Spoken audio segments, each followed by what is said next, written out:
한번 따라 하실까요? 거룩한 나그네의 세 가지 삶. 거룩한 나그네의 세 가지 삶. 자, 베드로 전서는 흩어진 나그네들에게 보내진 편지입니다. 베드로 사도가 로마 황제의 핍박으로 말미암아 숨어 살 수밖에 없고 고향을 떠나서 살던 것을 떠나서 흩어진 고난의 삶을 살아가는 이 백성들을 향하여 이 고난을 이기라고 권면하고 있는 편지인데요.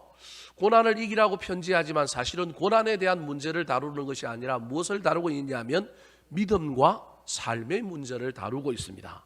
고난을 이기기 위해서는 고난 속에서 무엇을 보여줘야 되느냐 하면 믿음을 보여줘야 되는데 그 믿음은 무엇으로 증명되느냐 하면 삶으로 증명된다는 겁니다. 그래서 이 베드로전서의 주제가 크게 몇 가지로 자꾸 바뀌어가는데 첫 번째 주제가 흩어진 나그네라고 하는 고난당하는 사람들에 대한 이야기, 그래서 고난의 문제를 다루고 있다고 한다면 두 번째는 그 고난 속에서 이들이 어떤 믿음을 보여주고 살아야 되느냐 하면 거룩한 제사장이라고 하는 믿음을 보여주는 그 모습을 보여줘야 한다는 거예요. 그런데 이 흩어진 나그네와 거룩한 제사장이라고 하는 이 두 개념이 합쳐지면 흩어진 나그네에서 나그네가 나오고 그리고 거룩한 제사장이라고 하는 이 개념에서 거룩한이라고 하는 말이 나오면 합쳐져서 뭐가 되느냐 하면 거룩한 나그네가 되는 겁니다. 바울 서신서를 비롯하여 모든 교회에 보낸 편지는 앞쪽에는 뭘 다루고 있느냐 하면 그 공동체가 직면한 문제 또는 그 직면한 문제를 해결하기 위한 교리를 다룹니다. 근데 교리를 다루고 나면 반드시 뒤편으로 넘어가면 그 교리와 그 믿음에 근거한 뭘 다루고 있느냐 하면 실천, 실행, 즉 교리에 근거한 삶의 문제를 다룹니다. 베드로전서도 마찬가지입니다. 이제 3장부터 이 2장 마지막부터 시작하여 점점점 뭘 다룰 거냐 하면 믿음을 가진 사람들의 삶, 그 삶이 무엇을 보여주는 거냐 하면 믿음을 보여준다라는 거예요. 특별히 거룩한 나그네라고 하는 이 중요한 개념을 가지고 이 땅에서 살아가는데 나그네의 삶을 살면서도 이 땅에서 어떤 삶을 사느냐 하면 거룩한 삶을 사는 사람들의 이야기를 하게 되는 거예요. 그래서 오늘 본문 다음에 나오는 2장 마지막부터는 이제 뭐가 나오느냐 하면 종이 상전을 대할 때 직장에서 직원들이 리더십과 어떻게 살아갈 거냐, 그 다음에 아내와 남편의 관계에서 뭐 이런 이야기들을 쭉 해나가다가 나중에는 4장에 가면 교회 공동체에서 어떻게 하면 장로들이 또는 교인들이 어우러져 살 거냐에 대한 이야기로 점점 삶에 대한 구체적인 문제로 옮겨갑니다. 오늘은 그 서두에 해당되는 것으로 거룩한 나그네의 삶을 사는 사람들이 어떤 원칙을 가지고 살아야 하는지를 설명하고 있습니다. 세 가지 원칙을 세 가지 삶으로 표현하고 있습니다. 자, 그렇다면 거룩한 나그네의 세 가지 삶은 어떤 것일까요? 어떤 원칙을 가지고 살아야 할까요? 첫 번째입니다. 따라 하시겠습니다. 절제와 선행의 삶. 절제와 선행의 삶. 사람에게는 세 가지 대적이 있습니다. 하나는 사탄이고요. 또 다른 하나는 세상이고요. 나머지 하나는 누구냐면 나 자신입니다. 마귀와 사탄과 그 다음에 세상이 우리를 유혹하는 유혹과 그 다음에 또 하나는 나 자신과 싸워 이기는 것입니다. 미국의 유명한 부흥사 무디 목사님은 내게 가장 큰 골칫거리는 다른 것이 아니라 무디 나 자신이다 그렇게 말했습니다. 적은 밖에도 있지만 안에도 있습니다. 그런데 내 안의 적은 오늘 본문에서는 뭐라고 얘기하고 있냐면 육체의 정욕이다. 육체의 정욕을 잘 다스릴 수 있느냐 없느냐에 따라서 성도의 삶의 성패가 달려있다고 말합니다. 거룩한 나그네로 살아가는 우리는 욕심대로 내 마음대로 내 소견에 오른 대로 사는 사람이 아니라 나를 특별히 내 속에 있는 육체의 정욕을 싸워 이기며 절제하는 사람입니다. 11절 말씀 같이 한번 읽어볼까요? 시작. 사랑하는 자들아 거류민과 나그네 같은 너희를 권하노니 영혼을 거슬러 싸우는 육체의 정욕을 제어하라. 육체의 정욕을 제어하라. 저 제어하라라고 하는 말을 다른 말로 표현하면 절제하라라고 하는 말로 표현할 수 있습니다. 거룩한 나그네는 할 수 있음에도 안 하는 것이 거룩한 나그네입니다. 누릴 수 있고 가질 수 있고 뭐든지 할 수 있지만 주님 때문에, 복음 때문에 우리가 다 안 하고는 살 수는 없잖아요. 인간이니까. 그래도 부분적으로 할 수 있는 것을 안 하고 사는 삶, 욕심 부리고 쾌락을 추구하고 내 마음대로 살 수 있는 많은 것들이 있지만 그것을 안 하고 사는 것, 그것을 육체의 정욕을 제어하는 삶이다, 그렇게 말하고 있습니다. 그렇다면 왜 육체의 정욕을 제어하는 절제의 삶을 살아야 할까요? 첫 번째 이유는 나 자신의 거룩함을 지키기 위해서이기도 하지만, 두 번째 그보다 더 큰 이유가 있는데 그것을 12절에 하나님의 영광이라고 이야기하고 있습니다. 자, 12절 말씀 같이 한번 읽어볼까요? 시작. 너희가 이방인 중에서 행실을 선하게 가져 너희를 악행한다고 비방하는 자들로 하여금 너희 선한 일을 보고 오시는 날에 하나님께 영광을 돌리게 하려 함이라. 자, 하나님께 영광을 돌리게 하려 함이라, 그렇게 말하고 있습니다. 11절에는 육체의 정욕을 제어하라고 얘기하고 난 다음에 12절에는 육체의 정욕하고는 조금 반대되는 개념인 선행, 착한 행실에 대한 이야기를 하고 있습니다. 12절 처음에는 너희가 이방인 중에서 행실을 어떻게 하고? 선하게 가져. 그리고 중간에 노란색 글씨에 보면 너희의 무슨 일을 보고? 선한 일을 본다라는 겁니다. 다르게 얘기하면 육체의 정욕을 제어하고 난 다음에 그 다음에 막 참고 하지 않는 일을 넘어서서 더 적극적으로 해야 할 일이 있는데, 그것이 무엇이냐 하면 선을 행하는 것이라는 겁니다. 절제하고 선을 행하는 삶이 거룩한 나그네의 삶의 기본이라는 겁니다. 희생하고 손해보고 막 억울하게 살고 막 이런 것만 다 우리 삶에 점철되어 있을 것 같아서 부담이 되는 분들이 많이 있을지 모르겠지만, 여러분 결코 우리의 삶을 그것으로 도배하라는 말이 아닙니다. 욕구가 10이라고 한다면 이 욕구를 다 없애라는 것이 아닙니다. 여러분 이 중에 한두 개만이라도 절제하고 제어할 수 있었으면 좋겠습니다. 뿐만 아니라 더 나아가서 참고 제어하는 수준을 넘어서서 그것을 거룩한 능력으로 성화시켜서 뭘 할 수 있으면 좋으냐 하면 선한 일을 할 수 있었으면 좋겠습니다. 왜 그래야 될까요? 하나님께 뭘 돌리게 하려고요? 영광을 돌리게 하려고요. 저 시대에 유대인들이, 특별히 기독교인들이 악행을 행한다고 비방을 받는 자들이었습니다. 지난주에도 설명했지만 방화범으로 몰리고 식인종으로 몰리고 막 동성연애하는 자들로 막 자기들끼리 이상한 모여가지고 막 이상한 공동체, 아주 비윤리적인 공동체, 핏줄이 섞이지 않았는데도 불구하고 형제 자매라고 부르고 막 저녁만 되면 모여갖고 뭘 먹어요? 살을 먹고 뭘 먹어요? 피를 먹는 거예요. 그러니까 그걸 모르는 사람들은 로마 정부가 방화범으로 몰기 위하여 막 저 사람들은 이상한 문화를 가지고 있고 이상한 가치관을 숭상하고 저 사람들은 도저히 우리랑 같이 살 수 없는 이상한 집단이니까 낙인을 찍어서 다 죽여야 된다. 저 사람들하고 살면 우리의 문화가 오염되고 우리가 막 이상해지니까 저 사람들 이상한 사람이다. 그렇게 낙인 찍어서 혐오의 대상으로 삼아버려서 악행을 행한다고 사람들이 막 비방하는 거예요. 보지도 않고 들은 소문에 의하여. 지금 뭐 교회도 마찬가지지 않습니까? 교회 가면 코로나 걸리고 교회 가면 저 이상한 사람들이라는 거예요. 그럼에도 불구하고 그 일을 우리가 억울하다 말하지 말고 그 일을 이기려면 뭘 해야 되느냐 하면 선행을 행해야 합니다. 선한 일을 보고 그들이 하나님께 영광 돌리는 놀라운 역사가 나타나도록 저와 여러분의 오늘날의 삶에도 우리가 할 수 있음에도 불구하고 절제하는 삶을 연습하시고 그 절제를 넘어서서 할 수만 있다면 선한 일을 하시는데 저와 여러분이 조금이라도 사용되는 그러한 인생 되기를 우리 구주 예수 그리스도의 이름으로 축원합니다.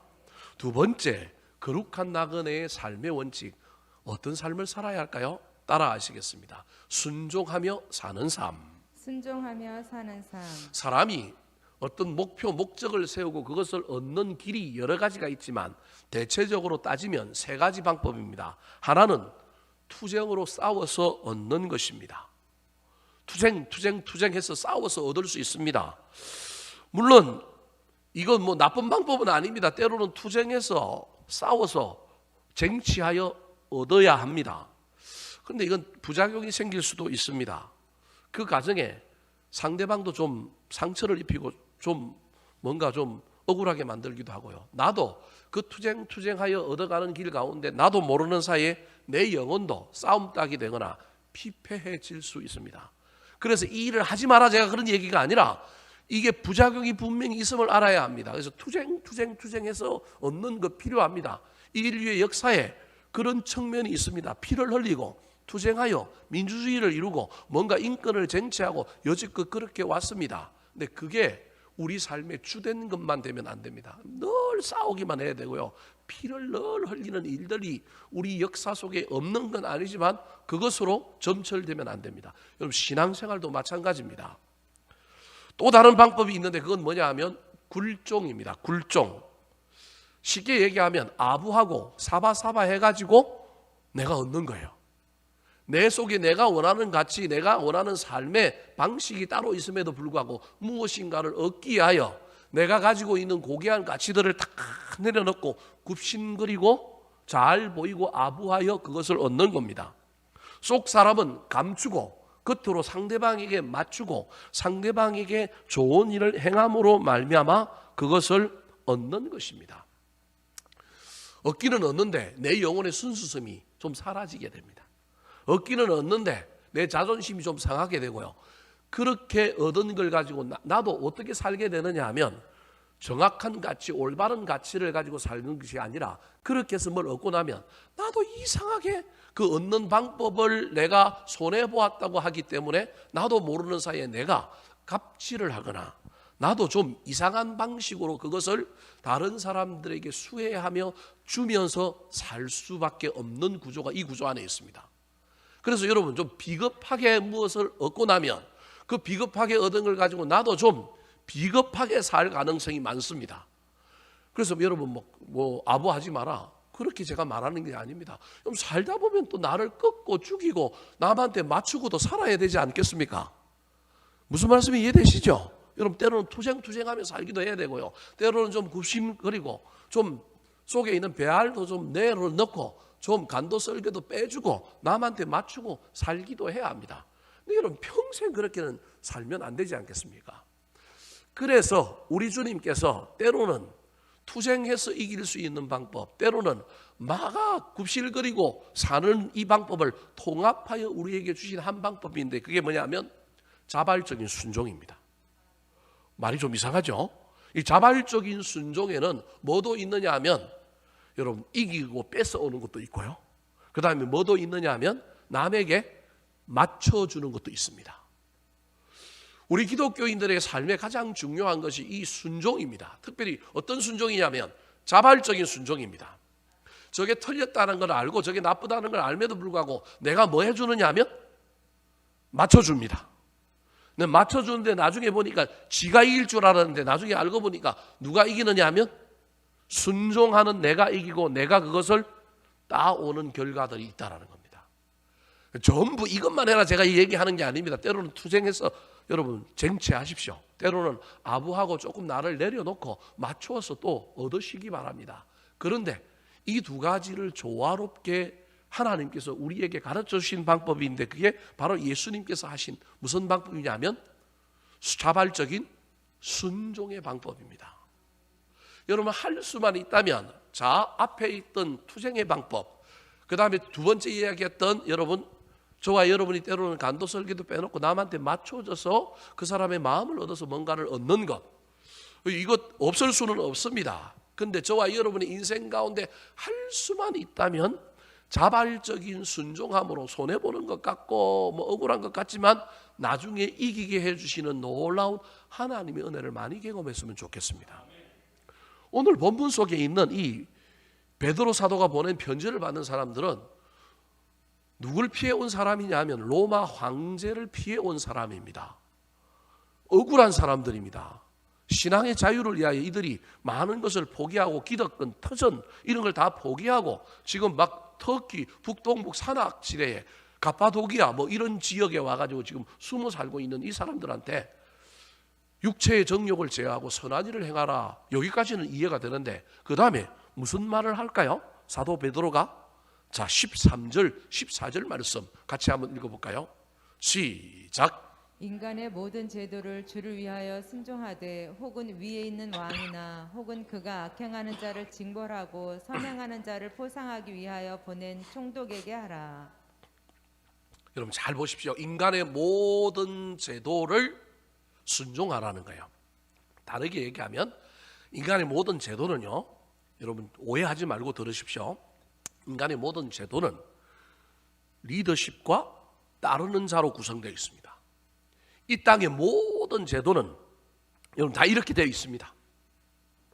물론 그 안에 평등의 가치를 담을 수 있고 그 안에 서로 존중하고 갈 수 있는 모든 구조들을 내용들을 담아낼 수 있지만 기본 관계는 상하 관계. 이게 싫으면 상하 관계는 아니고 앞에서 끌어주고 따르는 관계, 리더와 팔로우의 관계로 이 땅에 있는 모든 구조는, 모든 제도는 만들어져 있습니다. 요걸 뒤엎어버리려고 나왔던 제도가 공산주의인데 그 인간은 다 평등하니까 아무도 이끄는 사람도 없고 뭐 이러는 거예요. 교회 안에도 이런 구조를 타파하고자 했던 그룹이 하나 있는데 그게 뭐냐 하면 회중교회라고 하는 겁니다. 회중교회. 그럼 지금 회중교회가 지금 어떻게 됐느냐? 아닙니다. 그 회중교회 안에도 뭐가 있느냐 하면 어쩔 수 없이 뭘 만드느냐 하면 돌아가면서 순번제로 그 해에는 한 사람이 독식하지는 못하게 하지만 회중교회도 나중에 알고 보면 뭐가 있느냐 하면 리더가 있는 거예요. 의사를 결정하고 의견을 모으는 사람이 있고 그 결정한 그 의견을 뭐 하는 사람들이 있느냐 하면 따르는 사람들이 있는 구조인 거예요. 그럼 세상의 모든 구조는 이 구조 안에 있습니다. 그걸 성경에서는 뭐라고 하냐면 목자와 양이라고 표현하고 있습니다. 목자와 양 하니까 얼마나 좋아요. 좋은 이미지로만 다 구성되어 있잖아요. 그러니까 이게 어떤 앞에서 이끄는 자 리더 그룹이 있고 따르는 자가 있다라는 구조라고 하는 걸 우리는 나쁜 의미로만 이해하고 있던 사람들에게 목자와 양 이렇게 하면 얼마나 이게 좋은 구조인지 모릅니다. 하여튼 이게 우리가 어떻게 받아들이느냐에 따라 다 다르지만 모든 인간 세상에 살고 있는 모든 공동체, 모든 구조, 모든 질서에는 반드시 뭐가 있느냐 하면 이끄는 자, 앞에서 이끌고 가는 자, 뒤에서 따르는 자의 구조가 되어 있는 거예요. 이 구조가 선하게 작동하느냐, 악하게 작동하느냐의 문제는 다른 문제고 이 구조를 하나님께서 어떻게 해주냐면 만들어 놓으셨다라는 거예요. 제가 보기엔 인류 역사가 있는 한 이 구조는 두세 사람 이상 모이고 있는 그러한 상황 속에서 이 구조는 절대 바뀌지 않을 겁니다. 물론 하나님이 이 구조를 만드실 때 이끄는 자가 군림하고 이끄는 자가 지 마음대로 하고 이끄는 자가 모든 걸 막 더 많이 가지고 이러라고 이 구조를 만들어 놓은 건 아닙니다. 이끄는 자가 잘 이끌고 잘 먹이고 잘 하라고 만들어 놨는데 죄가 들어오고 난 다음에 이 구조가 오염되고 훼손됨으로 말미암아 원래는 이 구조를 만들어서 복되게 만들고 잘되게 만들려고 이 구조를 만들어 놨는데 이 구조가 지금 제대로 작동하지 않는 데가 많은 거예요. 교회에서도 제대로 작동하지 않는 데가 많고 국가에서도 제대로 작동하지 않는 데가 많고 가정에서도 이 구조가 제대로 작동되지 않는 데가 많은 거예요. 그래서 일부는 이 구조가 잘못되었다, 이 구조를 뒤엎어야 된다고 말하고 그걸 뒤엎으려고 하는 시도들이 많이 있는데 제가 보기엔 그건 하나님의 섭리, 하나님의 계획을 잘못 이해하는 것 같습니다. 어떻게 하면 이 구조가 잘 작동되게 할 것인가를 고민해야 되지 이게 틀렸다 끌어내리려고 하면 안 된다라는 겁니다. 회중교회는 평등합니다. 설교자가 없습니다. 원래는 회중교회는 빙그렇게 둘러앉아서 예배드리는 교회가 회중교회예요. 그럼 그날은 각자 찬송하고 각자 기도하다가 성령의 인도하심을 따라서 하나님께서 너 설교해 그러면 그 사람이 뭐 하는 거예요? 설교하는 겁니다.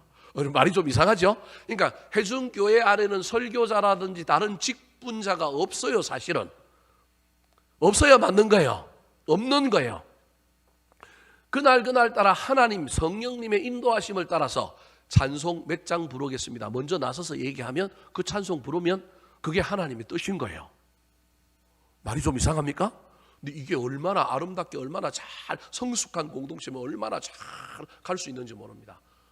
누구 한 사람이 어느 바른 데를 독점하거나 누구 한 사람이 자기 마음대로 끌고 가는 게 아닙니다. 그래서 기도하는 가운데 전부 마음이 합해지면 결정된 대로 하는 거고 합해지지 않고 마음이 결정되지 않으면 그냥 그걸 갖고 계속 가는 겁니다. 결정될 때까지 계속 가다가 이제 어느 누군가가 양보하거나 그래서 마음이 이제 합쳐지면 또 그걸 결정하고 가는 구조가 해중교회인데, 해중교회가 이 시스템으로 운영하다 보니까 효율이 떨어질 뿐만 아니라 그럼에도 불구하고 마음이 안 맞아서 나가는 사람이 생기고 문제가 생기다 보니까 이제는 해중교회도 어떤 시스템을 쓰느냐 하면 역할을 각자 분배하여 어떤 역할 때문에 그 일을 하는데 그 일을 그 사람이 독점하지 못하도록 순번제로 한다든지 임기제로 한다든지 이런 방법을 써서 여전히 그 공동체 안에 이끄는 사람, 앞장서는 사람, 먼저 뭔가를 제시하는 사람, 그리고 그걸 따르는 구조를 만들고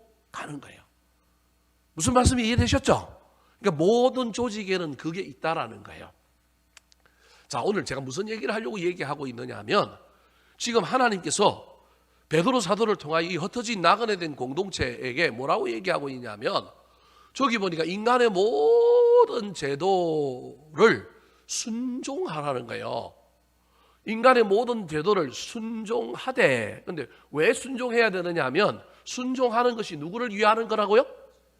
주를 위하는 것이라는 거예요. 그러면서 그 순종해야 될 대상을 두 가지를 얘기하는데, 첫 번째, 위에 있는 누구? 왕. 이 왕은 로마 황제예요. 로마 황제가 지금 자기들을 방화범으로 몰고 이상하게 몰아가고 자기들을 지금 뭐 하고 있어요? 잡아 죽이고 핍박하고 있는데, 이걸 편지를 받는 사람도 알고 있고 편지를 보내는 베드로 사도도 알고 있는데 뭐라고 얘기하냐면, 인간의 모든 제도를 주를 위하여 뭐하라? 순종하라. 그러면서 순종해야 될 구체적인 대상, 두 대상을 소개하는데, 그게 하나가 뭐예요? 왕인 거예요. 그 다음에 또 하나는 14절에 보면 혹은 그가, 이 그는 왕이에요. 왕이 악행하는 자를 징벌하고 선행하는 자를 포상하기 위하여 자기의 대리자로 보낸 누구? 총독. 이 총독에게 뭐 하라고요? 순종하라는 거예요. 저기 보십시오. 원래 왕과 총독이라고 하는 이 제도를 만든 이유는 악행하는 자를 뭐 하고? 징벌하고, 그 다음에 선행하는 자를 뭐 하고? 포상하기 위해서 만들었다니까요. 근데 이게 정확하게 작동하면 되는데 지금 작동 안 하고 있는데도 불구하고, 지금 작동 안 하잖아요. 악행하는 자들을 징벌해야 되는데 악행 안 하는 지금 그리스도인들을 징벌하고 있고요. 선하게 살아가고 있는 자기들을 포상해야 되는데 포상하기는 그냥 지금 뭐 하고 있어요? 지금 핍박하고 있잖아요. 그런데도 지금 뭐라고 얘기하고 있느냐면 왕과 총독에게 뭐 하라고요? 순종하라는 거예요. 아니 목사님, 그 말이 어디 있어요? 저들이 저렇게 제대로 자기들이 세운 목적에 맞게 제대로 할 때 순종하라는 얘기지, 저게 어디 그런 말이에요? 자, 15절 읽어볼까요? 시작. 곧 선행으로 어리석은 사람들의 무식한 말을 막으시는 것이라. 선행으로, 이런 상황 속에서 너희들이 선을 행함으로, 순종함으로 어리석은 사람들의 무식한 말을 뭐 하는 것이라고요? 막으시는 것이라는 거예요. 다르게 얘기하면 너희들이 순종함으로 어리석은 사람들의 무식한 말을 뭐 해라? 막아라. 무슨 말입니까? 봐라, 저 사람들이 저렇게 대드니까, 저 사람들 나쁜 사람들이니까 저 사람들 핍박해야지.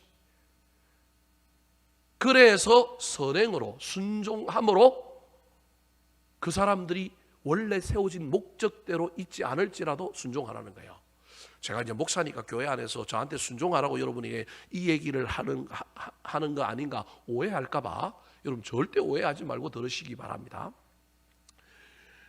여러분, 할 수만 있다면 순종해야 됩니다. 근데 순종하는데도 불구하고 정상적으로 작동하지 않을 때 말하는 게 나쁘다, 말하는 게 그게 틀렸다, 제가 그렇게 말하는 건 아닙니다.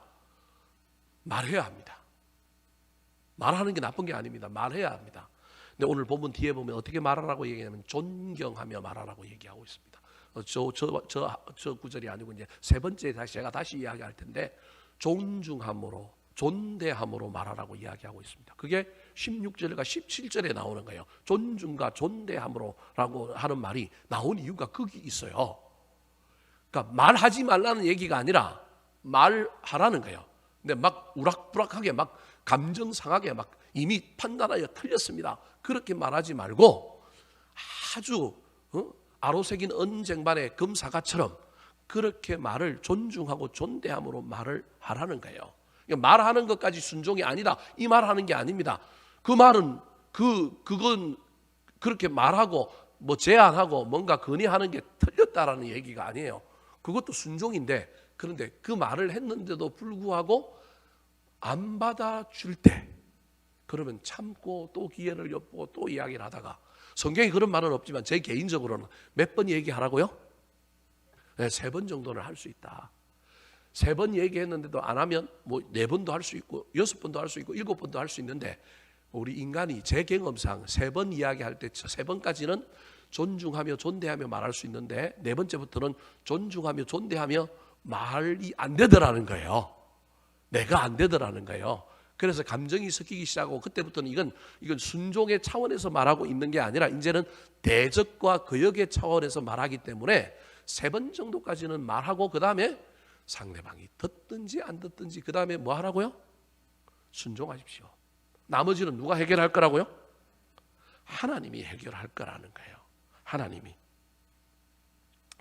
여러분, 오해하지 말고 들으셔야 합니다. 여러분, 이건 저에게도 해당되는 이야기이기 때문에 그래요. 국가가 또는 지금 대통령이 또는 뭐 시장이 또는 뭐 마음에 안 드는 어떤 사람들이 정말로 순종하기 싫은 경우들이 있어요. 리더십 가운데 불의한 리더십, 까다로운 리더십 얼마나 많아요. 그 리더십 앞에 어떻게 해야 될까요? 예를 들어 같으면 그 리더십이 완전히 공동체를 망치고 사람을 완전히 죽인다. 그러면 아까 이야기했잖아요. 순종이 아니라 뭐 해야 될까요? 쟁취해야 됩니다. 무슨 말씀이 이해되십니까? 뭐 예를 들면 제가 지금 미얀마에 있다. 미얀마에 있는 제가 목사로 지금 미얀마에 있다. 지금 상황에서 저 군인들이 국민을 함부로 막 죽이고 정말로 좀 그러는 거예요. 그러면 저건 쟁취해야 될 대상이죠. 쟁취. 아까 우리가 어떤 목표를 이루는데 3가지 방법이 있다고 얘기했습니다. 쟁취. 하나는 좀 굽신거리고 좀 잘 보이는 방법이 하나 있고, 그 다음에 또 하나는 뭐예요? 자발적인 순종인데, 지금 제가 이 자발적인 순종에 대한 이야기를 하는 거예요. 자발적인 순종. 근데 우리가 쟁취해야 될 때와 자발적인 순종을 해야 될 때, 의지적으로 내가 내 마음을 받고 자발적인 순종을 해야 될 때를 자꾸 헷갈리는 거예요. 어떤 상황이 쟁취의 상황인지, 어떤 상황이 내가 끝까지 자발적인 순종을 해봐야 될 것인지, 아니면 어떤 사안은 이게 절대 쟁취의 상황이 아닌 상황이 있단 말이에요. 근데 이건 우리 자존심 때문에, 내가 가지고 있는 어려움, 내가 가지고 있는 가치관 때문에 이걸 쟁취의 사건으로 만들어 버리는 경우들이 우리한테 너무 많이 있는 거예요. 그럼 그 일이 내가 생각하는 대로, 내가 가진 식견대로 이루어지지 않는다고 공동체가 망하지 않는다면 그건 쟁취의 사건으로 절대 만들면 안 됩니다. 무슨 말씀이 이해되시죠? 내가 이 이야기를 해가지고 리더십을 생각을 바꾸고 막 해야만이 공동체가 망하지 않고 이게 큰일 날 이 일이 아니다라고 얘기하면 절대 쟁취의 사건으로 만들면 안 되고, 제안했는데 몇 번 이야기했는데 안 들어주면 그때는 뭐 하자고요? 무관심이 아니고, 여러분 오해하면 안 됩니다. 무관심, 그냥 방관하고 무관심 그래 한번 해봐라, 이게 아니고, 지금 베드로 사도가 뭐라고 얘기하고 있느냐면 뭐 하라고 얘기한다고요? 순종하라는 거예요. 지금 여러분 이 시대 이 편지를 받는 사람들에게 이 얘기를 하는데, 이게 오늘 우리나라 우리 상황에 우리는 이들하고 상황이 전혀 다른데도 우리 이게 못 받아주는 거예요. 지금 베드로 사도는 엄청난 핍박을 받고 엄청난 손해보고 엄청난 억울하고 생명의 위험을 받고 온 사람들에게 지금 뭐라고 얘기하냐면, 왕이나 총독에게 뭐 하라고요? 순종하라는 거예요. 그래서 무저항으로 초대교회 교인들이 절대 대적하지 않았잖아요. 대적하지 않고 뭐 했어요? 피해갔잖아요. 피해간 사람들에게도 또 뭐라고 얘기해요? 피해간 곳에 그들이 총독을 보내고 왕을 보내고 그들의 통치 영역이 미쳐갖고 또 너희들에게 핍박하면 지금 뭐 하라고요? 순종하라고 지금 얘기한다니까요. 이게 얼마나 엄청난 일이에요. 오늘날 우리 상황하고 비교하면 이건 말도 안 되는 이야기인데 이들에게 얘기하는데, 우리는 그 상황도 아닌데 자꾸 우리는 내 감정, 내 자존심, 내가 가지고 있는 확실한 신념 때문에 저와 여러분은 자꾸 이걸 뭘로 만드느냐 하면 싸움판으로 만드는 거예요. 정말로 이게 막 공동체가 무너지고 정말로 큰일 날 일이라고 얘기하면 여러분 쟁취해야 됩니다. 쟁취해야 됩니다. 저도 교회 가운데 어떤 분란이 일어나고 그런 일들에 누군가가 저한테 자문을 구해오면 어떤 데는 참아라 순종해라 그러다가 어떤 경우에는 저도 싸우라고 이야기하는 경우들도 있습니다. 정말로 말이 안 되고 저거 그대로 놔주면 큰일 날 문제란 말이에요. 그러면 싸우라고 얘기할 때도 있습니다. 근데 열에 9은 싸우라는 얘기가 아니라 빨리 내보내라, 빨리 헤어져라. 뭐하러 그렇게 싸우느냐. 싸우고 있을 일이 아니라 누가 옳다고 지금 1등 뽑을 일이 아니고 뭐 해야 되느냐 하면 빨리 별거하고 빨리 나눠야 된다. 아브라함과 롯이 별거한 것처럼 빨리 나눠야지. 더 잘해줘라. 더 잘해줘서 빨리 내보내라. 얼마 전에 저 어떤 교회 하나가 저한테 또 이런 문제 때문에 와서 얘기하길래 제가 이야기해 줬어요. 나간 교회 교인들에게 더 잘해줘라. 너희들은 교회도 있고 건물도 있고 빚도 없는데 저 사람들은 싸우고 나갔잖아. 나갔는데 그 사람들한테 더 잘해주라고. 장로님들 2분이 찾아왔는데 잘해줄 마음이 별로 없는 거예요. 왜냐하면 억울한 거예요. 교인들 데리고 나갔잖아요. 교인들을 데리고 나갔는데 자기들 있던 교인들 나가놓으니까 재정적으로도 어려웠고 뭐 그러잖아요.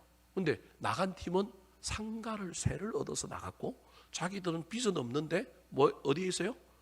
교회에 있잖아요. 그래서 제가 지금의 감정의 문제를 생각하지 말고 이 지역사회에 소문을 한번 생각해봐라. 저 교회 둘이 싸웠다더라. 근데 지금 남아있는 건물이 있는 교회가 잘 되고 싶어서 찾아왔는데 제가 얘기한 게 빚을 내서라도 그 교회 월세를 지원해줘버려라. 나간 사람들한테 잘해줘버려라. 그게 나중에 당신들 교회가 뭐 하는 거다? 부흥하는 거다. 들어오면 말은 이해는 되는데 실제로 그 상황 속에 들어가면 그렇게 하기가 쉬울까요? 어려울까요? 쉽지는 않을 거예요. 그래서 쎄빠지게 설명했는데 2시간 동안 설명했는데 그 장로님들이 이해를 못 하더라고요. 근데 이제 한 일주일 지나고 난 다음에 한 장로님이 찾아와고 자기는 이제 이해됐으니까 그렇게 하려고 하는데 한 장로님이 동의를 안 하는데 어떻게 해야 될까요? 그랬더니 끊임없이 이야기해보고 그래도 안 되면 어쩔 수 없다. 그런데 자꾸 이야기를 해봐라. 그 지역사회에는 이미 2 교회는 뭐 한 교회예요? 싸운 교회잖아요. 여러분 이사를 왔는데 소문을 듣고 교인이 싸운 교회 올까요? 안 올까요? 안 오지요. 근데 갑자기 야 싸웠다는데 저 있던 교회가 나간 교회한테 뭘 줬다더라? 월세를 준대. 나간 교인들한테 잘해줬대. 그래서 그 장로님들한테 장로님들은 감정적으로 하기 힘들 텐데 빨리 담임 목사 모셔가지고 이 일하고 전혀 상관없는 담임 목사 앞장서 해갖고 뭐 하라고요? 좋은 일 해줘라. 그래서 담임 목사를 뽑았는데 제 후배를 뽑았어요. 제가 이제 몇 사람 소개시켜줬는데 그 중에 자기들이 투표해갖고 설교 들어보고 난 다음에 제 영향력이 있었는지 모르겠는데 하여튼 제 후배를 뽑았어요. 그래서 제 후배가 저한테 감사하다고 전화 왔길래 야, 너 장로님들 잘 설득해갖고 너네 교회 빚 없잖아. 나는 지금도 빚이 있는데 난 빚이 있어도 잘 산다. 교회는 빚도 좀 있어도 된다. 장로님들 잘 설득해갖고 빚 좀 내가지고 야, 그 나간 교인들 잘 해줘봐라. 그러면 그 나간 교인들 중에 나중에 돌아올 교인도 생긴다? 안 생길까요? 생긴다. 야, 지역사회 소문 바꾸는 게 훨씬 더 중요하다. 잘 해줘라. 그랬더니 이 새 목사가 장로님들 잘 설득해갖고 막 지금 막 좋은 일을 막 하는 거예요. 세도 내주고 막 혹시 마음에 안 맞아서 아직 결정을 못했던 사람들이 있으면 저쪽 교회 가도 된다고 막 기존 교인들한테 이야기하니까 마음이 중간에 왔다 갔다 하는 사람이 가라고 하면 가요, 안 가요? 안 가는 거야. 도리어 안 가는 거예요. 제가 지금 무슨 얘기를 하려고 여러분에게 이 얘기를 하느냐 하면요, 우리가 내 자존심, 내 감정의 문제 때문에 하나님께서는 우리 감정을 깎아 육체의 정욕을 뭐 하라 그랬어요? 제어하라 그랬잖아요. 그걸 제어해서 도저히 내 감정, 내 스타일로는 이해도 안 되고 저 받아들이기도 쉽지 않은데, 그래서 나는 그냥 방관하고 싶고 쳐다보고 싶고 해피하고 싶은데 지금 하나님은 베드로 사도를 통하여 방관, 회피, 무관심이 아니고 도리어 자발적으로 뭐 하라고요? 순종하라는 거예요. 순종하라는 거예요. 그 일을 하면 된다는 거예요. 순종하면 하나님께서 좋은 일을 일어나게 만들 거라는 거예요. 예를 한번 들어봅시다. 말도 안 되는 이야기인데요. 예를 한번 들어볼게요. 어느 한 집에 한 집사님이 고3 자녀가 있는데 아버지가 이 고3 딸을 너무 사랑한 나머지 이 딸이 공부도 좀 꽤 해요. 그러니까 이번에 집중해서 공부를 잘하면 서울대학을 들어갈 것 같은데 얘가 주일날만 되면 어디를 가요? 교회를 가요. 오해하지 말고 들으세요, 여러분. 주일날만 되면 교회를 가요. 그래서 이 아버지가 하루는 딸을 탁 불러놓고 하는 말이, 야, 교회는 대학 합격하고 나도 뭐 한다? 가면 된다. 지금은 뭐 할 시기다? 집중해서 공부해야 될 시기다. 아버지가 안수 집사예요. 네, 오해하지 말고 들으세요. 오해하지 말고 들으시면 제가 지금 극단적인 예를 하나 들은 거예요. 네, 아버지가 안수 집사인데 자기 딸이 공부를 잘하는데 이번에 집중 잘하면 서울에 있는 대학에서 잘하면 서울대학도 갈 수 있고 스카이를 갈 수 있을 것 같은데 얘가 자기가 보기에 가만히 있으니까 교회 와가지고 예배도 드리고 학생부 활동도 하고 찬양팀에서 반주도 하고 좀 빨리 가서 뭐 했으면 좋겠어요? 학원도 가고 집에 가서 공부도 좀 하고 빨리 막 독서실도 갔으면 좋겠는데 이게 주일날 예배를 드리고 앉아 있는 거예요. 조금만 더 하면 뭐가 보이고 조금만 더 하면 뭐가 될 것 같은데 그래서 불러놓고 이야기를 하는 거예요. 너 그러면 안 된다. 그랬더니 이 딸이 열받아가지고 이렇게 얘기를 한다고 칩시다. 여러분, 아빠 어떻게 그럴 수 있어요? 안수집사가 돼가지고 아빠 믿음은 도대체 믿음이에요? 나 아빠가 믿는 그런 하나님은 나 안 믿을게요. 만약에 이렇게 얘기를 했다 칩시다. 이런 경우가 하나 있고요. 또 다른 하나, 아빠가 그렇게 얘기를 했는데 이 딸이 아빠 마음을 이해해가지고 이렇게 얘기해요. 아빠가 저를 사랑하는 마음으로 걱정이 돼서 그런 모양이네요. 아빠, 그런데 제가 아빠 염려 그거 현실이 되지 않도록 제가 열심히 주중에 열심히 할 테니까 저는 주일날 예배 드리고 나면 머리도 맑아지고 공부도 더 잘 돼갖고 효율이 나니까 주일날 아버지가 좀 불안해도 참으시면 하나님이 저 지켜주실 거예요. 여러분, 이렇게 얘기를 했다 칩시다. 지금 제가 극단적인 예를 들은 거예요. 이게 일어날 수 있는 이야기인지 아닌지는 모르겠지만 하여튼 그렇게 얘기를 했다 칩시다.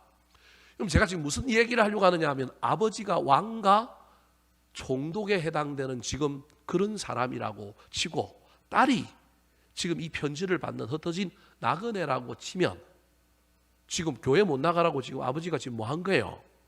핍박한 거잖아요.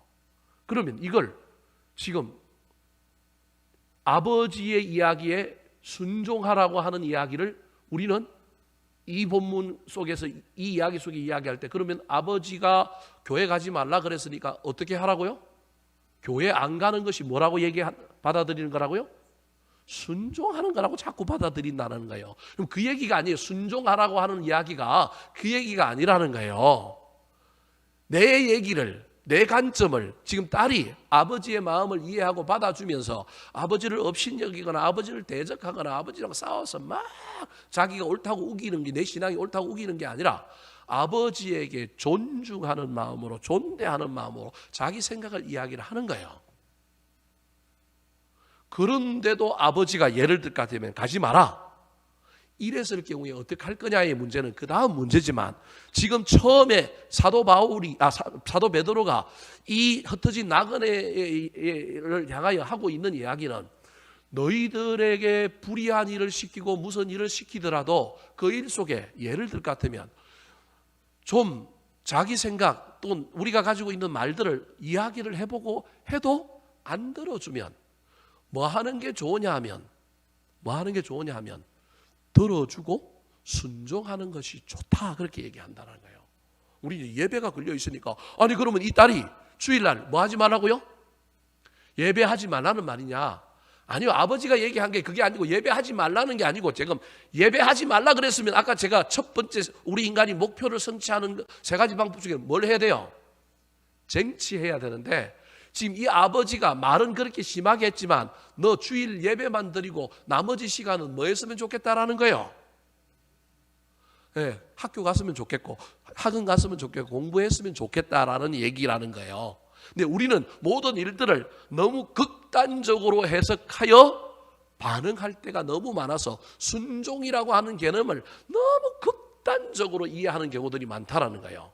자, 이 본문에 나오는 이 흩어진 나그네들이 로마 황제의 핍박을 피하여 지금 터키 북동부 지역에 와서 지금 살고 있어요. 살고 있지만 그들이 로마 황제와 그 지역에 있는 관리들의 간섭이나 관리들의 어떠한 통제하에 없는 것이 아니라는 거예요. 통제하에 있는데, 통제하에 있지만 그 관리들도 저런 사람들이 여기 몰려와서 살고 있지만, 저들이 누군지를 알고 있지만 로마 황제의 직접적인 명령이 있거나 저들이 막 큰 소란을 일으키거나 그러지 않는 한 막 사울이 바울 되기 이전에 핍박자처럼 막 저들이 왔으니까 저들을 잡아 죽여야지 이러지 않는다라는 거예요. 그 관리들이 예의주시해서 보겠죠. 저것들이 저기서 모여 사네. 근데 저들이 지금 자기들의 도시에 해를 끼치지 않고 자기들의 도시에 어떠한 것들을 하지 않고 있는 상태에서 찔러보기 위하여 저들에게 불합리한 요구들을 좀 해요. 너희들 내려오지 마. 시내로 뭐 하지 말라고요? 내려오지 마. 막 불합리한 모든 것들을 해요. 자, 그들을 피해서 여기를 왔는데 또다시 간섭이 시작되고 또다시 그러니까 그럼 또 도망가야 돼요? 아니면 싸워야 돼요? 그 얘기가 아니라는 거예요. 믿음과 관련된 절대적인 문제와 관련되지 않는 한은 가능하면 뭐 하라는 거냐면 순종해 보라는 거예요. 순종해 보라는 거예요. 왜냐하면 기본 원리가 뭐냐 하면 그 사람들을 누가 세웠다고요? 하나님이 세웠다니까요. 그래서 우리가 어려운 게 우리 성질대로 세상의 시가 방식대로 그들이 불합리하게 나오면 우리도 불합리하게 나가고 그들이 막 이상하게 나오면 우리도 막 법의 테두리 내에서 우리가 할 수 있는 방법을 가지고 모든 걸 다 대응하면 좋겠는데 하나님은 기본적으로 그들을 하나님께서 세웠다라는 거예요. 왜 세웠는지는 몰라요. 이해가 안 되는 경우들이 훨씬 많아요. 그들을 통하여 내 믿음을 성장시키기 위하여 세웠는지, 그들을 통하여 나한테 있는 내가 모르는 어떤 제약들을 다루기 위하여 세웠는지, 아니면 그들 때문에 또 다른 어떤 숨겨진 어떤 것을 하려고 하는 건지는 이해가 안 돼. 지금 내 상황에서는 이해가 안 되고만 믿고 싫고 그렇단 말이에요. 그런데도 불구하고 하나님께서는 뭐라고 얘기하고 있냐면 할 수 있는 한 쟁취의 수단으로 나아가기 전까지는 뭐 하라고요? 순종해라. 여러분, 이게 성경 말씀입니다. 저도 어렵습니다. 저도 실제로 이 영역에 들어가면 어떻게 해야 될지 정말 어렵습니다. 예를 들 같으면 이런 겁니다.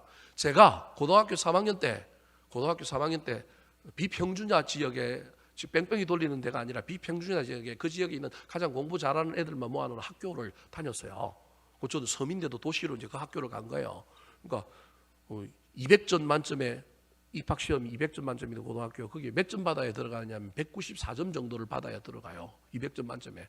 그러니까 진짜 우수한 애들만 모아놓은 거예요. 그 지역에 있는 애들을. 왜냐하면 나머지 뭐 마산, 창원, 진주 이런 데는 다 평준화로 돌았었는데 옛날에는 그 지역으로 다 가서 그곳에 가서 공부하던 애들이 그 지역이 평준화되니까 이제 이쪽으로 모인 거예요. 그 학교에. 근데 그 학교에 교장 선생님이 학교 선배가 부임하면서부터 애들을 서울대학을 엄청나게 보내려고 어떻게 애들을 공부를 시키느냐 하면 방학이 없어요. 중소도시의 버스는 10시 정도 되면 버스는 다 끊어져요. 서울이나 뭐 12시 이런 데까지 버스가 있죠. 10시 정도 되면 중소도시의 버스가 끊어지는데 그 운수업체 사장이 동문이니까 꾸어 삶아가지고 10시에 끊어졌던 버스들이 12시가 되면 다 어디로 와요? 학교 운동장으로 다 오는 거예요. 신기한 시대에 제가 살았어요. 버스 기사들이 다시금 모든 노선 버스들이 학교 운동장에 와서 12시 되면 학교 운동장에 딱 대기하고 있는 거예요. 그럼 12시 땡 치면 학교가 끝나는 거예요. 밤 12시. 밤 12시 되면 끝나는 거예요. 그러면 집에 가면 1시쯤 되는데 뭐 야참 먹고 자면 1시 반, 2시에 자요. 그게 이제 제 습관이라고 제가 지금도 그러는 거예요. 그때 고등학교 3학년 동안에. 그리고 몇 시에 일어나느냐 하면 5시 반쯤에 일어나고 다시 또 아침을 챙겨 먹고 또 학교를 가고 몇 시까지 학교를 들어가야 되냐면 6시 30분까지 학교를 들어가야 돼요. 왜냐하면 7시부터 수업이 시작되는데 정규 수업 말고 새벽에 수업을 2시간 수업을 더 해요. 방학이 없어요. 방학이 있는데 이게 방학 시작하기 전에 이틀, 개학하기 전에 이틀 4일만 방학을 줘요. 주일 날도 아침 9시부터 저녁 8시까지 야간 자율학습을 해요. 주일 날도 해요. 근데 주일 날은 어디를 가야 돼요? 교회를 가야 되는 거예요. 교회를 가야 되는데 교회를 갔다 오는 사람들은 월요일만 되면 다 명단을 다 적어가지고 교회 나온 사람 다 복도로 나와. 그래갖고 그때부터 뭐가 되느냐면 메타작이 시작되는 거예요. 물론 교회 갔다 온 사람만 때리는 게 아니라 누구를 때리느냐 하면 절에 갔다 온 사람도 때려요. 그래서 절 갔다 온 사람들, 교회 갔다 오는 사람들 전부 막 골마루에 막 엎드려 받쳐 있으면 학생 주임이 막 돌아가면서 막 두드리 패요. 근데 두드리 패다가 더 때리는 놈들이 있어요. 그 더 때리는 놈들 중에 한 사람이 누구냐면 저예요. 그 왜냐하면 11시 예배 드리고 점심 먹고 그래도 몇 시에는 있어야 돼요. 1시에는 있어야 되는데 저는 뭐까지 하고 온 거예요? 아니요, 학생부 오후에 2시에 있는 학생부 활동하고 끝났는데도 또 좀 놀다가 저녁 먹고 저는 몇 시에 들어가느냐 하면 6시에 들어간 거예요. 그런 애들이 몇 명 있는데 요놈들은 독종이라 그래가지고 이제 또 더 맞는 거예요. 근데 그걸 안 맞으면 일주일이 안 지나가. 재미가 없어. 어떤 날은 학생 주임 선생님이 월요일 날 아파갖고 안 나오는데 그걸 안 맞으니까 이걸 또 주중에 언제 때릴지 이게 늘 기다려져 갖고 가슴이 두근두근한 거예요. 여러분, 맞는 게 순종이라니까요. 지금 제가 말하는 게 지금 여러분이 이해가 될는지 모르겠지만 그걸 각오하고 맞을 걸 각오하고 그냥 안 나가는 거예요. 그 선생님들하고 싸우고 그 시대는 아마 지금의 인권 개념으로 가지고 있으면 아마 그 선생님들, 교장 선생님들 다 날아갔을 거예요. 근데 그 시절에는 그게 가능했어요. 지역사회가 다 선후배 관계고 다 이러고 그러니까 다 해당되는 거예요. 종교활동 갔다 왔다고 두드리 패는 학교가 어디 있겠어요. 근데 두드리 맞으면서도 하는 거예요. 매달 한 번씩 불려가고 학생 주임 선생님한테 야, 학교 너희들 때문에 다른 애들 면학 분위기가 흐려진다는 거예요. 너희들이 들락날락 하는 것 때문에. 그래서 너희들을 종교 활동을 안 하면 좋겠는데 너희들이 종교 활동을 하기 때문에 너희들은 무조건 시험을 봐도 자기 과목은 무조건 마이너스 5점이라는 거예요. 말도 안 되는 이야기를 하는데도 불구하고 하시라고. 우리는 내신 성적이 중요한 게 아니라 뭘 갖고 대학 가는 거예요? 학력고사 점수 갖고 갈 거니까 우리 그거 맞으면서 종교 활동하고 하겠다라는 거예요. 여러분, 순종이라고 하는 개념을 지금, 그리고 여러분 우리가 어떤 부분과 관련하여 싸우고 쟁취하는 부분과 관련하여 제가 얘기하는 걸 우리가 너무 극하게 생각을 해서 너무 이상한 관점으로 생각하기 때문에 자꾸 충돌이 일어난다는 거예요. 때리면 맞으라는 거예요. 그게 뭐라는 거예요? 순종이라는 거예요. 고난을 주면 그 고난을 뭐하라는 거예요? 받으라는 거예요. 그게 순종이라는 거예요. 근데 우리는 오늘날 그런 순종을 순종이라고 생각하지 않는 거예요. 그냥 내 생각을 내리고 그 사람들 뜻에 따라서 그 사람들과 함께 으쌰으쌰 하는 게 순종이라는 거예요. 여러분, 내가 동의하지 않으므로, 내가 그것에 어떤 마음을 두지 않으므로 내가 불이익을 받는 것, 그게 순종이라는 거예요. 그게 순종이라는 거예요. 대신에 뭐 하지 않느냐 하면 하나님이 저들을 이 공동체의 이 어떤 제도 가운데 뭘 세웠기 때문에 내가 저들을 끌어내리겠다, 내가 저들을 뒤집어 엎겠다, 이건 안 한다라는 거예요. 말이 좀 이상합니까, 여러분? 오해하지 말고 들으십시오. 제가 목사니까 목사 끌어내리면 안 되는데 제가 이 얘기하는 게 아니고요. 여러분, 어떠한 고난과 어떠한 환난이 어떤 불이익을 당하더라도 그 불이익을 당하는 것이 순종이라는 거예요. 기본 질서 부분에 있어서는 정말로 쟁취함으로 그 질서를 뒤집어 엎어야 되고 그걸 막 이겨야 되는 그 문제는 없을 수 없다라는 얘기가 아니라 있을 수 있습니다. 근데 그건 정말로 저와 여러분이 하나님 앞에 물어야 돼요. 기본적으로 우리는 그 모든 질서를 누가 줬다고 생각하느냐 하면 하나님이 줬다고 생각하는 거예요. 그래서 대통령 마음에 안 들어도 몇 년 동안은 참으시라고요. 5년은 참아야 돼요. 그게 순종이에요. 가능하면 참더라도 속에서 욕이 나오고 막 그래도 가능하면 좀 참으세요. 저도 욕 나올 때가 많지만 참으시라. 그게 뭐라고요? 순종이라는 거예요. 그래서 나는 투표해갖고 나는 안 찍었는데 이상하게 또 당선이 돼서 미치고 환장할 노릇이죠. 내가 마음에 안 드는 사람인데. 여러분, 그래도 가짜 뉴스를 만들고 막 이상을 만들고 사진을 합성하고 막 이런 거 하지 말라는 거예요. 우리 기독교인들은. 그 사람이 정책을 잘못 펼쳐갖고 그 사람이 뭘 잘못해가지고 막 사회가 어지럽고 힘들더라도 그것이 고스란히 우리한테 온다 할지라도 그럼 그 감당하는 거예요. 그냥. 그게 뭐라고요? 순종이라는 거예요. 또 다른 정치 집단에 대안을 내고 이런 걸 해줬으면 좋겠다고 응원하고 그러면 되는 거예요. 그런데 이 질서를 뒤집어 엎으려고는 하지 말라는 거예요. 그게 뭐라는 거냐면 순종하라는 얘기예요.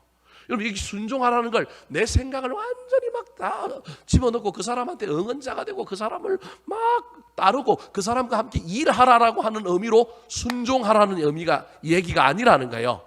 그들이 나에게 핍박을 가할 거고 그들이 나한테 불이익을 줄 거고 그들이 나한테 뭔가 잘못된 행위를 하여 나한테 어떤 피해가 올 건데 그걸 내가 믿음으로 뭐 하라고요? 감당하라는 게 뭐라는 거예요? 순종하라는 거예요. 근데 그걸 넘어서서 더 나아가서 뭐 할 수 있으면 더 좋고요? 15절 아까 15절 다시 15절 이게 15절이 그래서 어려운 거예요. 자 15절 다시 한번 읽어볼까요? 시작. 곧 선행으로 어리석은 사람들의 무식한 말을 막으시는 것이라. 그 사람들이 한 정책, 그 사람들이 한 행동, 그 사람들이 한 게 다 틀렸단 말이에요. 근데 내가 선행으로 그 사람들이 그동안 했던 말, 그 사람의 행동했던 게 어리석은 것처럼 보이도록 만들어버리라는 거예요. 목사님이 교회 안에서 무슨 일을 해가지고 막 정말로 마음에 안 드는데요. 여러분, 그 목사가 부끄러울 정도로 뭘 해버리라고요? 선한 일을 해버리시라니까요. 말이 좀 이상합니까? 제 이야기에 적용하니까 여러분들이 별로 감동이 없는 것 같아서 여러분 좀 그러긴 한데 잘 이해하셔야 됩니다. 지금 사도 베드로가 뭐라고 얘기하고 있냐면 이런 거예요. 부모와 자식 관계 이야기해 볼까요? 아무리 부모가 못나도 여러분 부모는 뭐예요? 부모예요. 무슨 말씀이 이해되십니까? 아무리 못나도 부모는 부모예요. 내가 그 부모에게 효도는 못해. 마음에 안 들어가지고. 무슨 말씀이 이해되십니까? 지금 효도하라고 하는 게 순종이라는 게 아니에요. 부모가 나한테 어릴 때 상처를 주고 나한테 잘해준 게 없어요. 그래서 나는 그 부모하고 같이 살기도 싫고 그 부모만 보면 막 상처가 되고 막 그래요. 그런데 순종하라고 하는 말이 그 부모한테 갖고 맛있는 거 사주고 그 부모에게 막 좋은 일도 하고 그 부모 여행도 시키라. 이게 순종이라는 게 아니에요. 그건 15절에 나오는 선행이에요. 처음 해야 될 건 그럼에도 불구하고 그 부모가 부모라고 하는 건 뭐 해야 되나요? 인정하는 거예요. 그 부모가 내 부모가 아니라고 우기고 그 부모를 바꾸려고 하는 일은 있을 수 있어요? 없어요? 없어요. 이 전제를 모든 관계에서 저와 여러분이 인정할 수 있어야 이게 하나님께서 제도를 만들었다, 하나님께서 사람을 세웠다 하는 걸 기본적으로 인정할 수 있는 거예요. 마음에 안 드는 부모에게 제가 밥 사줘라 그 얘기하는 거 아니에요, 여러분. 부모에게 여행 보내줘라 그 얘기하는 거 아니에요.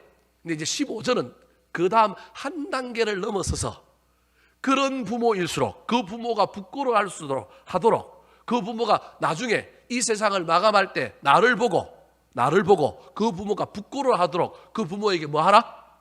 선행하라. 이게 그 다음이라는 거예요. 첫 번째로는 저와 여러분이 마음에 안 드는 부모, 나한테 상처 준 그 부모에게 순종하라고 하는 말을 뭘 잘해주라 그런 말이 아니라 이 부모와 나 관계는 바꿀 수 있다 없다? 못 바꾼다. 부모는 부모대로 뭐 하자? 인정하자. 그 부모가 없이는 내가 이 땅에 태어나지 아니하였다. 그런데 나를 태어나게 한 것보다 나한테 준 상처가 너무 많기 때문에 내가 이분에게 선행을 하고 뭘 잘할 수는 없지만 그래도 이분이 뭐라는 걸 인정해야 되느냐 하면 부모라는 걸 인정하고 그래도 나한테 그렇게 잘못했지만 내 부모한테 누가 잘못하면 나는 성질이 나야 되고 마음에 18, 19이 올라와야 그게 정상적인 관계라는 거예요. 이해되십니까? 근데 물론 이것도 없는 자녀들이 있을 수 있어요. 그런데 그 다음에 더 나아가서 그 부모를 뭐하게 하라고요? 부끄럽게 하라는 거예요. 이게 지금 사도 베드로가 흩어진 나그네의 삶을 살고 있는 사람들에게 가르치고 있는 순종인 거예요. 순종은 나한테 불이익을 주고 나한테 폐해를 주는 걸 그대로 그냥 내가 온몸으로 맞는 거예요. 그게 순종이라는 거예요. 근데 그 순종 넘어서서 그 다음에 그렇게 나한테 핍박을 하고 나한테 잘못했던 그 사람들이 그 사람이 부끄러워하도록 뭘 하라고요? 선행으로 어리석은 사람들이 무식한 말을 막아버려라. 그들이 나한테 했던 말, 그들이 나한테 했던 행동, 그것이 정말로 부끄럽다는 것을 증명하도록 선을 행하라. 여러분, 두 번째 단계까지는 나가기 힘들 거예요. 쉽지는 않을 거예요. 근데 첫 번째 단계, 그 단계 속에 부모는 어찌됐든 간에 부모구나라고 하는 그 인식을 가지고 저와 여러분이 부모와 원수되지 않도록, 부모와 완전히 관계를 끊어버리지 않도록 저와 여러분의 삶에 순종하는 연습을 하며 살아가게 되기를 우리 구주 예수 그리스도의 이름으로 축원합니다. 마지막으로 거룩한 나그네의 삶이 어떤 삶일까요? 따라하시겠습니다. 사랑과 존중의 삶. 사랑과 존중의 삶. 자, 2번과 3번은 연결되어 있습니다. 자, 16절 말씀을 같이 한번 읽어볼까요? 16절 시작. 너희는 자유가 있으나 그 자유로 악을 가리는 데 쓰지 말고 오직 하나님의 종과 같이 하라. 자, 사도 베드로가 흩어진 나그네에게 육체의 정욕을 제어하고 선한 일을 행하라. 그리고 막 아무리 너희들을 핍박하고 힘들게 하는 그 제도 속에 있는 왕이나 총독이라 할지라도 대적하지 말라는 거예요. 순종하라고 하는 말은 대적하고 그걸 막 폭력으로 힘으로 이기려고 하지 말고 그들이 너희들에게 행하는 그 모든 것을 고스란히 인내함으로 받으라. 이게 뭐라고요? 순종이라는 거예요. 더 나아가서 할 수만 있다면 뭐 하라고요? 선행을 해가라는 거예요. 그래서 아까 15절과 16절, 17절은 사실은 연결되는 거예요. 그 선행과 관련하여 이야기하고 있는 것이 뭐냐 하면 사랑하며 존중하며 살라는 거예요. 16절에 뭐라고 얘기하면 너희에게는 자유가 있다. 피해 와서 자유가 있잖아요. 또는 죄에서 자유함을 얻었잖아요. 근데 그 자유로 악을 가리는데 쓰지 말고 오직 하나님의 뭐가 같이 하라고요? 종과 같이 하라는 거예요. 저게 하나님 종이 누굴까요? 예수님입니다. 하나님의 종이 예수님이라니까요. 그러므로 하나님의 종과 같이 하라는 말은 누구 같이 하라는 거예요? 예수님 같이 하라는 거예요. 저 말에 그 무슨 말이 들어있는 거예요? 예수님 같이 뭐 하라는 거예요? 사랑하라는 말이 있는 거예요. 자, 저 베드로전서 2장 16절을 사도 바울은 갈라디아서 5장 13절에 이렇게 재해석하고 있습니다.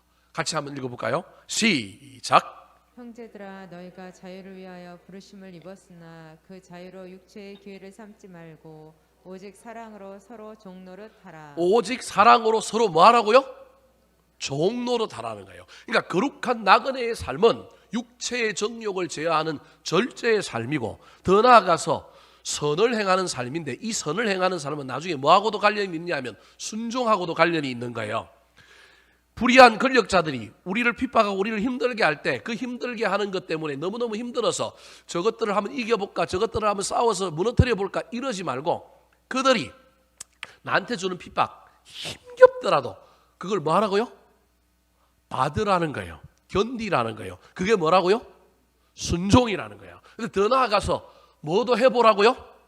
선행을 해보라는 거예요. 그걸 오늘 아까 16절과 17절에는 너희들에게 자유를 줬다는 거예요. 뭐 할 자유를 줬느냐 하면 아까 견딜 자유, 또 하나는 무슨 자유도 줬느냐 하면 너희들이 쟁취하게 하여 그들과 싸워 이겨 그들을 거꾸로 넘어뜨릴 자유도 줬다는 거예요. 근데 그 자유를 육체의 기회로 써서 쟁취하는 데 쓰지 말고 그게 그 말이에요. 육체의 기회로 삼지 말고 도리어 선행, 사랑으로 서로 뭐 하라고요? 종노릇 하라는 거예요. 지금도 힘들어 죽겠는데 사도 베드로가 지금 뭐라고 얘기하고 있느냐면 도망와서 자유를 얻었지만 그 자유를 가지고 너희들이 로마의 불의한 정권과 싸워서 이기고 그들을 무너뜨리고 넘어뜨리려고 하려고 하지 말고 너희들은 뭐 해야 되느냐 하면 도리어 사랑으로 말하고요? 종노릇 하라는 거예요.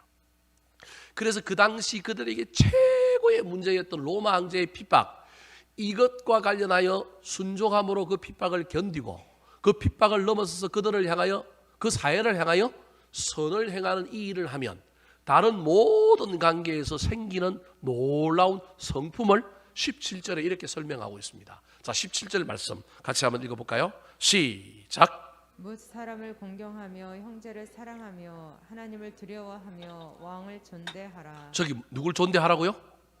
왕을 존대하라는 거예요. 존경은 안 돼. 그런데 뭐는 하라고요?